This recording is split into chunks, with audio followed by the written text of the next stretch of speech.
حبايب قلب ام محمود، ربنا يديمكم نعمه في حياتي. كل عام وانتم طيبين. اللهم صل وسلم وبارك على سيدنا محمد. احنا دلوقتي في الصيف، والصيف بيظهر فيه زواحف كتير، واخدين بالكم؟ فبما ان فيه زواحف كتير، ودي شكوى جاتني والله العظيم ثلاثه وناس سالت وقلت لهم على نفس الوصفه ديت. واخدين بالكم؟ انتوا عارفين انا مش بحلف على حاجه كده وخلاص، ما بحبش الحلفان.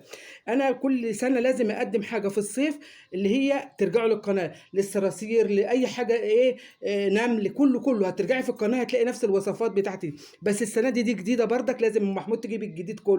اللي هو ايه يا ام محمود؟ اهو نفيد ونستفيد، وتدل على الخير كفاعله. واخدين ده ايه يا ام محمود؟ هقول لكم ده شيح بلدي، ده شيح بلدي، لان في شيحه فرنجي وشيح بلدي. الشيح البلدي ده عندك في البلكونه، عندك في الاوضه، عندك في السطح، في اوضه الخزين، ايا كان. وات ايفر هو فين، هتعملي ايه؟ هتمسكيه كده وهقول لك هتعملي ايه دلوقتي واحنا مع بعض. لايك وشير وسبسكرايب لمطبخ ام محمود، ما تحرمش منكم، احلى عيله واحلى اخوات. بصوا انا رشه هنا في الارض اهو، كل حاجه، عند المخلل، عند البصل، عند الثوم، عند اي حاجه. واخدين بالكم اهو كده.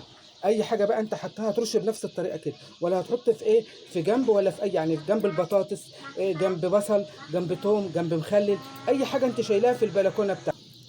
اهو هنا كده بردك ارش كده في جناب البلكونه. واخدين بالكم اهو، زي ما انا ماشيه كده، او السطح بتاعك، او اوضه الخزين، زي ما انا بعمل. وهنا كده على عتبه الايه، البلكونه بردك اهي، زي ما انتم شايفين كده. هي هترشيه، او في الجناب خالص، انا رشيت في كله عشان يطير في كل الجناب وفي كله. واخدين بالكم؟ عند بصلي وعند تومي وعند بطاطس وعند كل حاجه.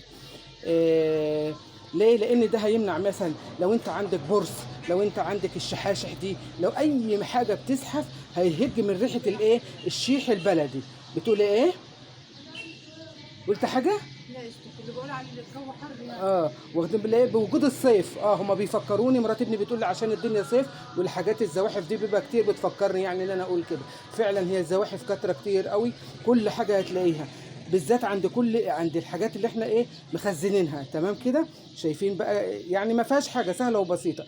كل عام وانتم طيبين، ما تنسوناش من صالح الدعاء. سبتكم في حفظ الله ورعايته وامنه، واللي جاي احسن واحسن.